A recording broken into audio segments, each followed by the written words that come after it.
आधार घेऊन जो अफगाणिस्तानातून जो मिठाचा व्यापार करणारा बंजारा समाज आहे, तो हैदराबादच्या निजामच्या गॅजेटच्या आधारे आदिवासींचं आरक्षण मिळावं म्हणून मागणी करतोय.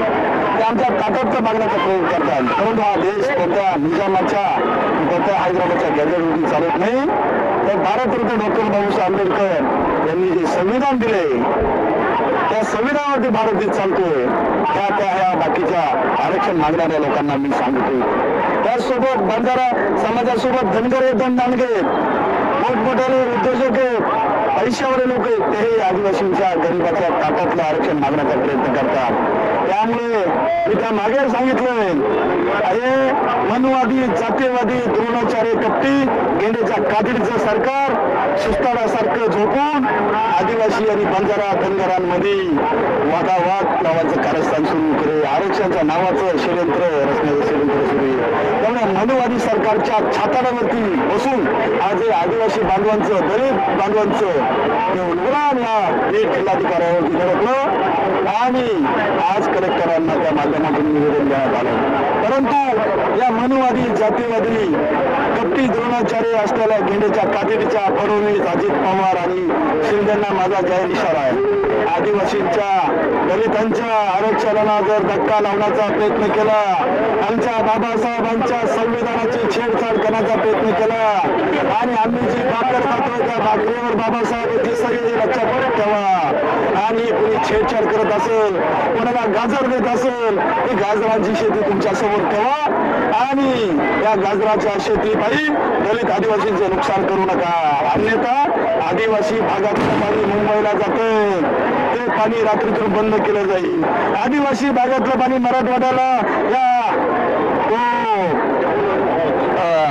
कोण मुंडे धनंजय मुंडे या मुंडेच्या दारूच्या कारखान्यांना आमचं निर्माण करण्यासाठी आम्हाला ते पाणी बंद करावं लागेल आणि आदिवासी भागातलं रेल्वेचे रोड गेलेले त्या रात्री रेल्वेच्या पटऱ्या ओकून टाकायला होती.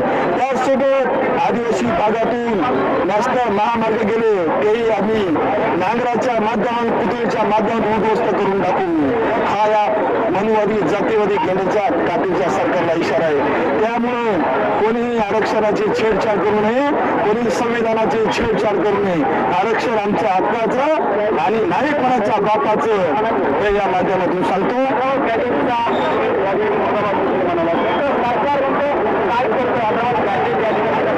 आपण 2 दिवसापूर्वी पाहिलं ते हैदराबाद गॅजेट एका जातीसाठी, ते काही ठराविक मुद्दे घेण्यासाठी, परंतु हैदराबाद गॅजेट हा एससी आणि एसटीला लागू होत नाही. कारण एससी आणि एसटीचं आरक्षण हे संविधानिक आहे आणि जातीचं आरक्षण हे असंविधानिक आहे. हे स्वतः द्रोणाचार्य फडणवीसांनी त्यांनी सांगितलंय. त्यामुळे निजाम हा गेंडेच्या कातडीच्या सरकारचा बाप असेल, परंतु निजाम हा आमचा बाप नाही. आमचा बाप आहे डॉक्टर बाबासाहेब आंबेडकर. हे तुम्हाला या माध्यमातून सांगतो. आणि हैदराबादच्या गॅजेटमध्ये आदिवासी दलितांना, बंजारांना किंवा धोबींना किंवा कोणाला आरक्षण देता येईल असं कुठेही नमूद केलेलं नाही. कारण आमच्याकडे पत्रव्यवहार आहे, आमच्याकडे पुरावे. 2017ला आदिवासी प्रशिक्षण संस्था पुणे यांनी केंद्र सरकारला अहवाल पाठवलेला आहे की बंजारा आणि धनगरांचे आदिवासींचे निकष कुठे पूर्ण करत नाही. आदिवासींच्या चालीरीती बंजारांच्या धनगरांच्या वेगवेगळ्या, त्यामुळे आदिवासींचं आरक्षण बंजारा आणि धनगर आणि कोणाला मिळू शकत नाही. हे त्या अहवालाच्या माध्यमातून केंद्र सरकारला गेलेलं आहे. आणि कोणाला जर आरक्षण द्यायचं असेल तर केंद्र सरकार त्याच्यावर विचार करतं आणि राष्ट्रपतींचे अधिकार आहेत. पण ते इतरांसाठी एससी एसटीच्या आरक्षण हे कोणालाही आरक्षण देता येत नाही. हे बाबासाहेबांनी हे मागणाऱ्या जे आरक्षण मागतात त्यांच्या आणि गेंडेच्या कातडीच्या जातीवादी सरकारच्या खाली खुट्टी ठोकलेली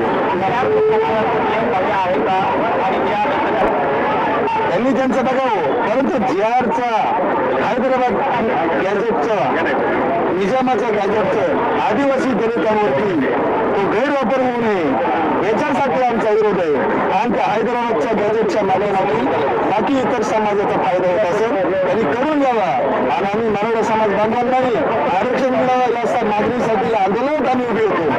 त्यामुळे आम्ही फक्त आमचं आरक्षण हैदराबादच्या गॅजेटच्या माध्यमातून कोणालाही गाजर देऊ नये हेच